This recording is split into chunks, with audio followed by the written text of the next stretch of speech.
Republican presidential town hall with former President Donald Trump. President Trump, I'd like you to meet Jennifer Simmons. She is a stay-at-home mom and former town selectman from Windham. She's a Republican, and she voted for you in 2020. Jennifer, what's your question tonight? Good evening, Mr. President. Thank you. Title 42 is expected to expire tomorrow. Our southern border and now our northern border are experiencing record migration. We learned on May 2nd that the Biden administration plans on deploying 1,500 troops to the southern border. Do you agree with deploying troops to the border, and how will a Trump administration slow down the rate of migrants coming across all our borders? Sure.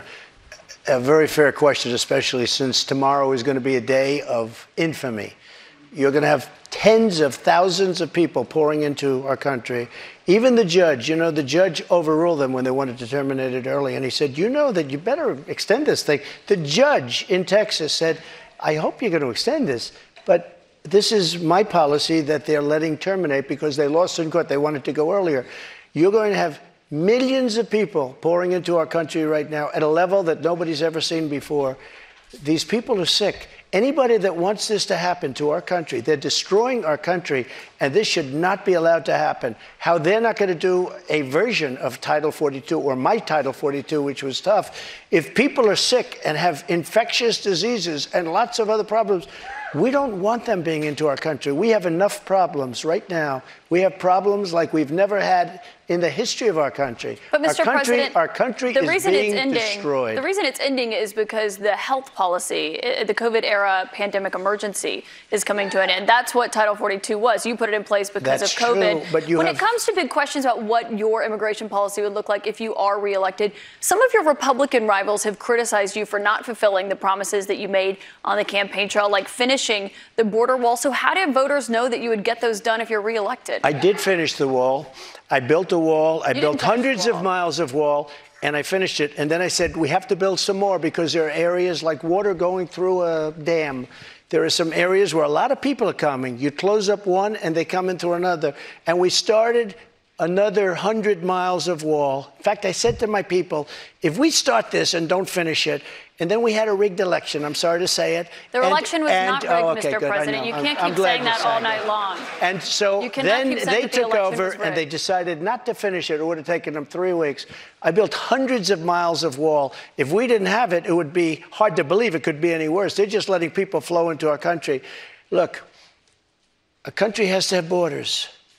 There's never been anything like is happening to our country right now. You built about 52 miles of new wall when you were in office, Mr. President. It wasn't the complete wall. One other thing that with no, but I have to respond to that. With your immigration, it was only about 52 miles of new wall. This is what she does.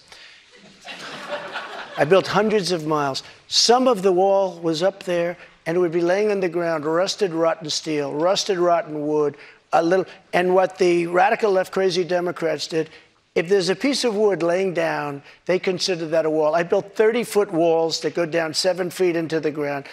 If there was a little piece of wood sitting in the ground, they said, oh, he's not building a wall. We already had a wall. Because this is the game. They're a party of disinformation. It's not a game, Mr. President. It's about 52 miles of new wall. One other immigration policy you had when you were in office. I built new wall. 52 miles, for hundreds of miles. CBP, Mr. President. What I did is I replaced other wall that was laying down, that was up and rotting in the ground for 30 years. Some of it was steel that you couldn't even see. Mr. President, it was only about 52 miles of new wall. But moving on, another immigration policy you had was the zero-tolerance immigration policy that separated families at the border. If you are reelected, are you ruling out instituting that? Well, when you have that policy, people don't come. If a family hears that they're going to be separated, they love their family. They don't come.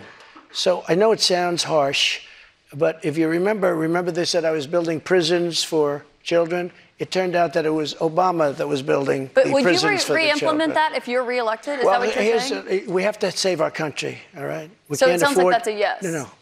When you say to a family that if you come, we're going to break you up, they don't come. And we can't afford to have any more. Look at New York City. Look what's happening. They're living in Central Park in New York City. The city is being swamped. Los Angeles is being swamped. Iowa is being swamped. Our whole country is being destroyed. Millions of people are coming into our country.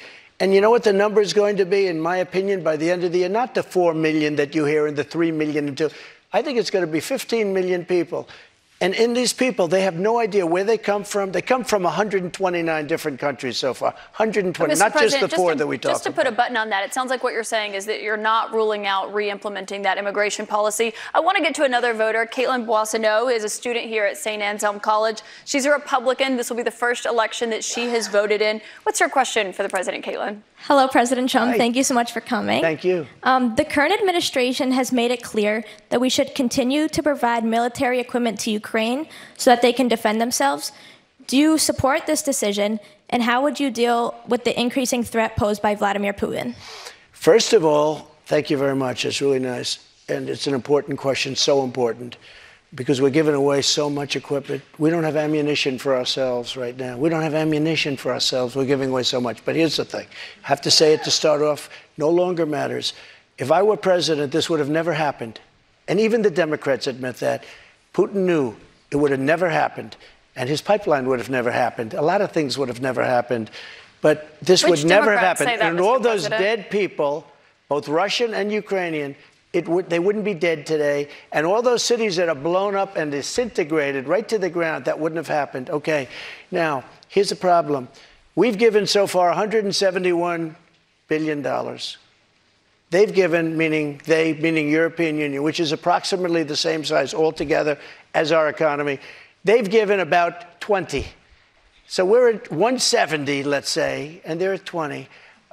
You don't have to know too much about history to realize, or geography, to realize that they're a little bit more affected than we are, okay? So they've got to put up a lot more money because they're taking advantage of us like every other country did. That's why I ended NAFTA and replaced it with the USMCA, Mexico, But on Canada. this issue, Mr. President, I should know, I don't know any Democrats who have said they don't believe Putin would have invaded if you were president. But her question is, would you continue to give Ukraine money and weapons if you're elected? What's the answer? I have a very good relationship with President Zelensky because, as you know, he backed me up with the phony impeachment hoax #1 when he said the president didn't do anything wrong. So that was I happen when you to asked like. him for an investigation So I happen to like. Yeah, that's right. weapons. And I was totally exonerated, by the way. Just a waste of time and money. You were impeached over that.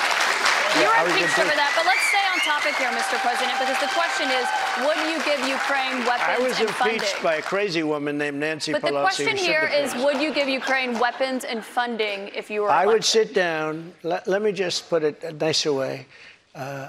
If I'm president, I will have that war settled in 1 day, 24 hours. How would you settle that war in 1 day? Because I'll meet with Putin, I'll meet with Zelensky. They both have weaknesses and they both have strengths. And within 24 hours, that war will be settled. It'll be over. It'll be absolutely over. Do you want Ukraine to win this war?